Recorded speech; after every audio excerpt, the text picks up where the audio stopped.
Mobile কিনা দে, mobile কিনা দে, mobile কিনা দে। হারামজাদা খারইস।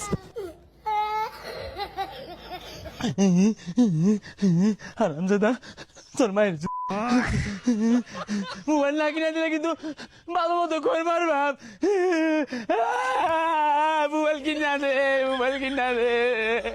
ওই হারামজাদা এই তোর আর কানা মতো বাদ দাহাল লাগতো না, তোর ওই সিস্টাই কিনা দিয়াম আসালায়া। প্রত্যেকটা মোবাইলের মধ্যে সরকারি 57% ট্যাক্স বইছে, আর 3% বাড়াই দিয়া সাইডে মিল করে দিন যায় না। এ তো দিও নি যা কলমের খেলা। ও এ কাকা, নতুন মোবাইল কিনছুন, বাটন মোবাইল, আরে সমস্যা নাই 57%। স্যার এগুলো লুকাইতেছে হুস করুন। এ গেন্দা খারো, মোবাইল কিনছ? এলা মোবাইল কিনছো না, তোমার সে ছোট ছোট বলা মোবাইল চালা, তুমি কেন নাকে? এ হুনো বাড়ির যা তোমার আব্বারে কওগা যেটা মোবাইল কিনা দিলি গা, কারণ